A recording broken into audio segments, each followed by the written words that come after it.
Lundi 10 novembre 2008, Saint Léon le Grand, pape. Sache que je t'ai amené ici pour une chose et une chose seulement, être le prêtre adorateur et réparateur de mon visage eucharistique. Toutes les autres choses sont secondaires et tu dois te garder libre de ce qui risquerait d'appesantir ton âme ou de te détourner du cœur de ta mission ici. En toutes circonstances, sois humble, n'insiste jamais sur ta façon de voir. Présente en toute simplicité et confiance tes désirs et tes opinions, et abandonne tout entre mes mains. Le résultat sera conforme à mes plans, et je ne serai pas contrecarré par la résistance ou le manque de perspicacité de mes agents humains.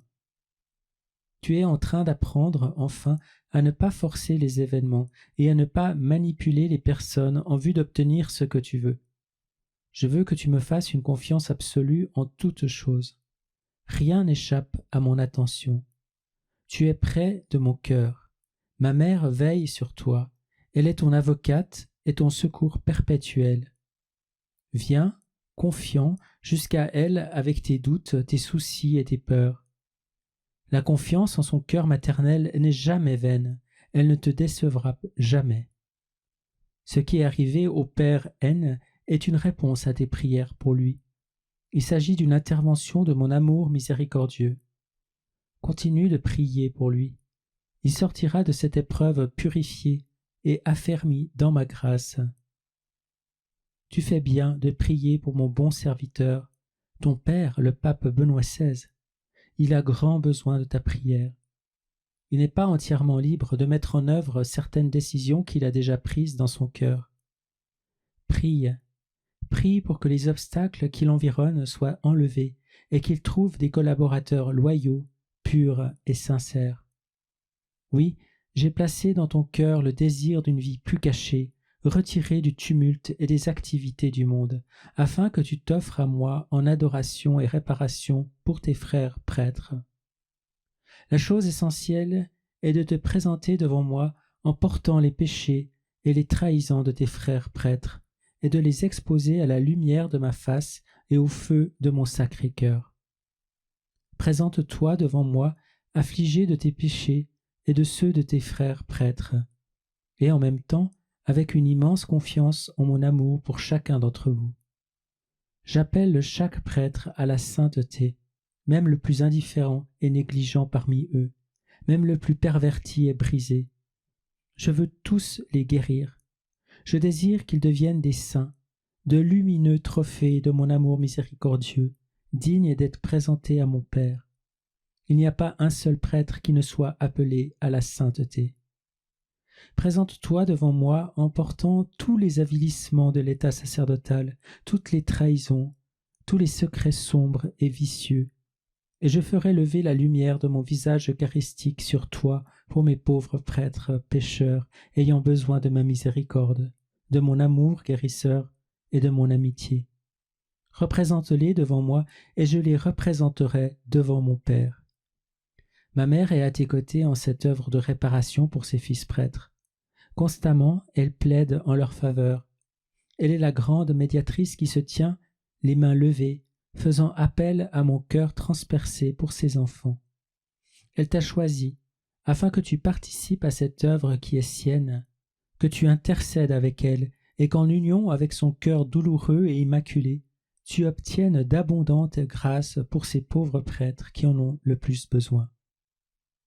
Et après avoir demandé au Seigneur une prière à cette intention, Seigneur Jésus-Christ, prêtre et victime, agneau sans défaut et sans tache, je viens devant ta face, chargé des péchés et des trahisons de mes frères prêtres, et du fardeau de mes propres péchés et infidélités. Permets-moi de représenter ces prêtres qui ont le plus besoin de ta miséricorde. Pour eux, laisse-moi demeurer devant ton visage eucharistique, près de ton cœur ouvert. Par le cœur douloureux et immaculé de ta mère, avocate et médiatrice de toute grâce, répands sur tous les prêtres de ton Église ce torrent de miséricorde qui ne cesse de couler de ton cœur, pour les purifier et les guérir, pour les sanctifier et les renouveler, et pour qu'à l'heure de leur mort, ils soient rendus dignes de te rejoindre devant le Père, dans le lieu saint céleste au-delà du voile. Amen. Mercredi 12 novembre 2008. Sache que je t'ai amené ici pour te détacher de beaucoup de choses qui étaient autant d'obstacles à l'accomplissement de mon plan sur toi. Il fallait que tu sois libéré de ton contexte de vie, en vue d'un nouveau départ ici. C'était ma volonté à ton sujet, et vois, je l'ai accomplie. Continue de me faire confiance en toutes circonstances et en chaque chose, grande ou petite. Je ne t'abandonnerai pas. Je t'ai donné l'amitié de mon cœur eucharistique, et dans ce cœur tu ne manqueras de rien. Vis donc dans la cavité de mon côté ouvert comme dans un tabernacle, et cherche à entrer dans mon cœur des cœurs. Là le Père t'attend. Là l'Esprit Saint te transformera et te configurera entièrement à moi, Fils premier-né du Père, sa victime et son prêtre. Pourquoi t'ai-je donc si souvent parlé de mon cœur ouvert? Parce que pour toi, mon prêtre, se trouve là le secret de ton union avec moi. La plaie de mon côté est le lieu saint de mon corps, le temple. Le Saint des Saints est mon Sacré-Cœur, et ce Saint des Saints se trouve devant toi dans le sacrement de mon amour. Désire comme le psalmiste demeurer au plus secret de mon temple. Cache-toi en moi que je puisse manifester ma face à travers toi. Le mouvement de persécution qui est sur le point d'éclater contre mon Église se focalisera sur 3 cibles. En fait, cela a déjà commencé. Je serai attaqué en mes prêtres, qui représentent mon visage eucharistique. La face du sacerdoce, c'est ma face, une fois de plus moquée et couverte de boue, de crachats et de sang. Je serai déshonoré dans le sacrement de mon corps et de mon sang. Tu verras une augmentation des péchés contre les mystères de mon corps et de mon sang. Sacrilège, profanation et raillerie. Je serai attaqué dans les membres les plus faibles et les plus vulnérables de mon corps mystique. Cela aussi a déjà commencé, mais cela ira en augmentant, jusqu'à atteindre des proportions telles que mon Père sera obligé de venger le sang de ses bien-aimés innocents. Pour tout cela, tu dois faire réparation, me servir dans mes prêtres et intercéder pour eux, m'adorer dans le sacrement de mon corps et de mon sang, et prier pour la fin de la persécution des faibles, des petits et des pauvres, de ceux qui n'ont personne pour les défendre à part moi.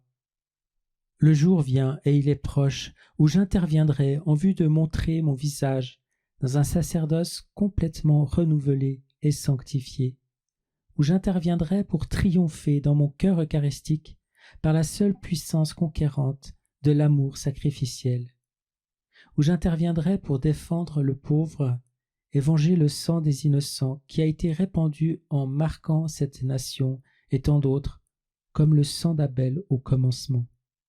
Maintenant, mets-toi à genoux et adore-moi en silence.